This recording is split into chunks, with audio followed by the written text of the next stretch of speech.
This meeting is being recorded. All right, hello everyone. I want to thank you for taking your time to be here for our session today. So for this group counseling session, we're going to be talking about eating disorders. The purpose of this is to talk about what they are, how they affect the people who are dealing with them, and what it is that we can do to be there to support and help them through it. So before we get into that today, I want to do a little activity, icebreaker, where we're just going to go around the room. We're going to say our names, and you're either going to give me a food that you really love, or you're going to give me a food that you absolutely cannot stand to eat. So I'll start. My name is Jacob. A food I love is sushi, and then a food I really can't stand and will not eat are red bell peppers. So would anyone like to go first? Yeah, sure, I'll go. My name is Thomas. A food that I really love to eat is spaghetti, and a food that I absolutely will not eat is carrots. Oh, okay. Why carrots? Not a fan of orange things. Okay. Nice. Anyone else? I'll go. My name is Milena. A food that I really love and eat all the time are chicken wings. And Love chicken wings. yeah, so good. And something I won't eat are tomatoes because That's a good one. I don't like tomatoes either. Yeah. All right. Thank you, Milena. Next. My name's Giselle. A food that I love is rice, and something or food I won't eat is I don't know. I feel like I would try everything once first. Well, that's a good outlook to have then. What kind of rice is your favorite rice? White rice. Okay, nice. Very healthy. And last but not least. I'm Alexis, and a food that I love is pho. And I can't really think of like a food I really won't eat, like specifically. Like some types of beans are pretty gross to me. Some types of I'll beans. go with that. I can definitely understand that. All right, thank you very much. So we're going to be getting into what the different types of eating disorders are, and so we have a little PowerPoint that I put together to help with that. So the main focus of this is we're going to be looking for a healthy body and a healthy mind. So the first thing is, what are the three types of different eating disorders? There's anorexia nervosa, which is defined as a persistent reduction in food intake leading to very low body weight. So people who are dealing with anorexia nervosa are characterized by a desire to be thin, and they really fear gaining weight. To them, gaining weight is something that they absolutely do not want. And so because of that, they eat very little amounts and it leads to this very low body weight. The next type of eating disorder is bulimia nervosa. This is characterized by binge eating large amounts of food in a small time, and then it's followed by behaviors such as purging, fasting, and or excessive exercise. So unlike anorexia nervosa, this one, people tend to eat a lot of amounts of food and they do it very quickly, but shortly after they either just throw it up, they do not eat for the rest of the day, or they exercise to the point that it's harming their body. And so they fear gaining weight, but not eating food. And because of this, they're in a normal weight range, but they're often very unhappy with their body image. So the last type of eating disorder is binge eating disorder. And with this eating disorder, the person feels like they have a loss of control when it comes to eating food. And so they'll just eat large amounts of food at one time. And this isn't followed by any activity such as in bulimia nervosa, such as purging, fasting, and or excessive exercise. So these people are often overweight. So now we're going to talk about what kind of effects this has on people who are dealing with these. And before we do, I just want to ask Tommy, what do you think what kind of effect do you think having an eating disorder would have on someone? It really just depends on which one, but definitely have a lot of self-esteem issues. Probably go with it. I think that would be the biggest thing. A lot of even possibly just depression, just a lot of reflection in the mirror, a lot of not good enough in their eyes. Definitely. No, you definitely brought up some great points there. So with that, we'll definitely be talking about that. First, there's definitely some physical effects that are going to be happening because of engaging in these habits. First off, the reduced food intake results in a lack of proper nutrition for your body. It's not receiving everything it needs. You're not able to grow properly. You're not nutriting properly. So it's going to cause a lot of harmful effects to yourself. In adolescence, this puts them at risk for a lot of different future problems, especially for children who engage in binge eating disorders. It can have a lot of harmful effects. Purging, excessive exercising, and fasting also have huge negative effects on the body that they're not noticing while they're engaging in these activities.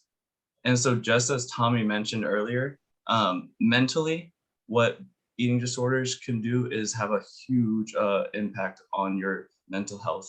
A poor perception of the body image results in low self-esteem and leads to many other mental health problems. As you can see here, the stats show that in adults who deal with these eating disorders, they're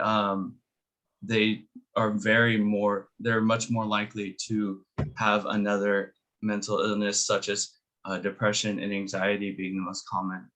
And another mental aspect of this is the establishing of bad habits. These bad habits carry over and they can result in engaging in bad habits in other aspects of their life. This also leads to people and kids not being engaged academically, socially, or physically, leading into that in the social, emotional aspect. You're less confident. Like Tommy was saying, you have less self-esteem. Because of your less self-esteem, you create fewer relationships with those people around you. And these few relationships result in a lack of social skills. And those social skills can have later effects in your life too, in job searching and things such as that. And so these things can really have a large problem, and they can have a large negative effect on them if they continue to have these habits. So what can we do to help these people? One of the biggest things is a high warmth environment. Alexis, do you think you could tell me what you think a high warmth environment is? Like a high warmth, I would assume like a lighter environment. So more positivity, like a positive environment, more support, a supportive environment, things like that. Exactly. No, that's exactly what it is. We want to provide positivity and support. In a high warmth environment with those things, it comes with learning and understanding of the other person. And so what you want to do is you want to understand why they are going through what they're going through and why they're engaging in the activities they're engaging in. So that way you can know your best way to help them. And this takes coordination from everyone involved in their life. So some simple things that you could do at home are home cooked meals, healthy snacks in the house, limiting things such as social media and other technology, because these things have a real harmful effect on their self-esteem. It distorts their perception of reality. It makes them think that everyone is supposed to be one way, when in reality, we're all our own person for a reason. You can show support to engage in activities outside sitting inside the house, energy activities that take a lot of energy. And the biggest thing is supporting one another. As Alexis was saying support and positivity are like the biggest things that you can do to help raise someone's self-esteem and help them break these habits. So now that we've went over those things, we're gonna go ahead and get into a little game. Go ahead and bring out your phones and log into kahoot.it and enter in this game pin. For those of you that don't know, it's just a nice little way to go over the information and just really let it soak in and see, how you guys are doing with it. So go ahead and log it in. Don't feel like you need your name. You can go ahead and put something funny if you want to.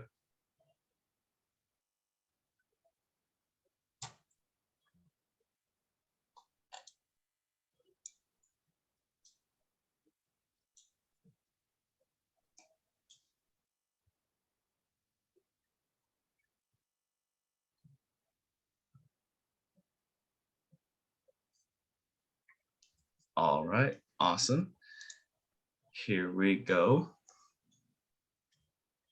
So it's obviously going to be on our eating disorders. So question number 1 coming up. What are the different eating disorders?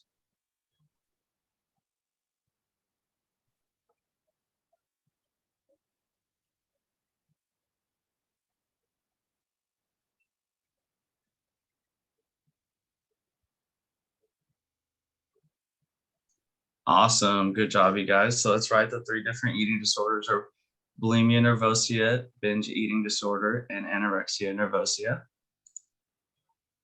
On to the next one. Ooh, Alexis on top, Giselle in second. And then we've got Lay and Tommy. I was So unsure. what are the characteristics of binge eating disorder?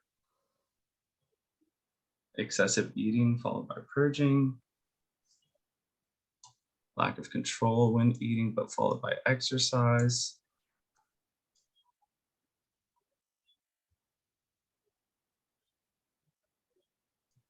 All right, so the characteristics of binge eating disorder. It's not followed by purging and it's not followed by exercise because those are characteristics of bulimia nervosa. Binge eating is when they don't really do as much, so it leads to them being often more overweight because of that. All right, so true or false?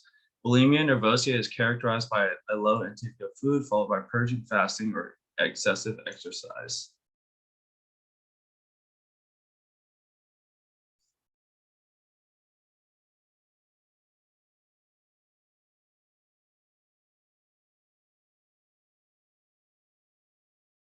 So the correct answer was actually false, guys.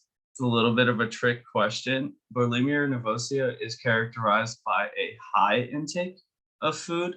That's where they eat a large amount of food in a short amount of time. It was the opposite of anorexia nervosa, but that's all right. Shouldn't shake up the standings too much.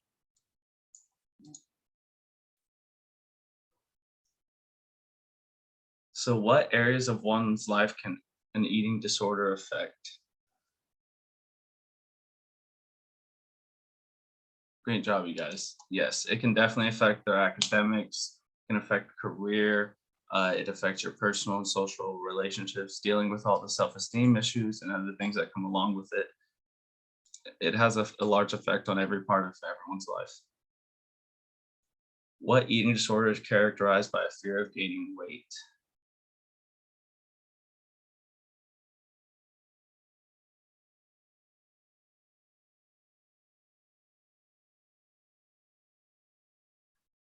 That's right, anorexia nervosa.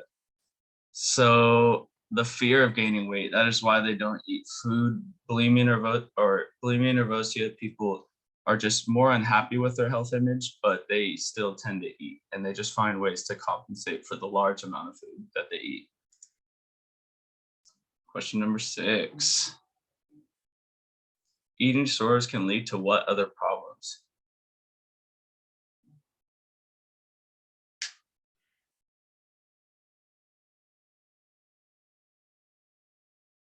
Awesome, good job, you guys. Yes, it can extreme weight loss and gain, depression, anxiety. These are all different things that people who are dealing with eating disorders are affected by. Good job, Zell. 3 correct answers in a row. What is a practical way to help someone in your home with their eating disorder?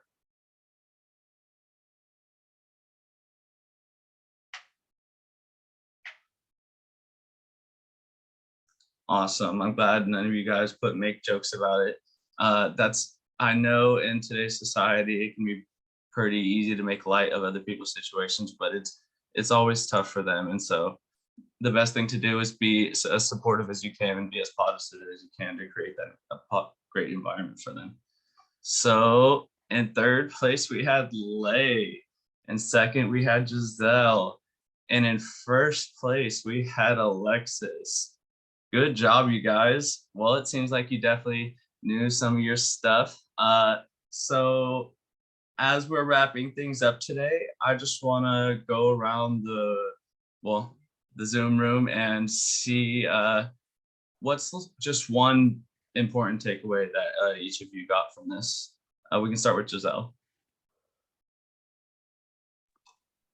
My biggest takeaway is recognizing the 3 different types of eating disorders that you presented. It was interesting to see like what makes them different. Mhm. Awesome, thank you. Alexis?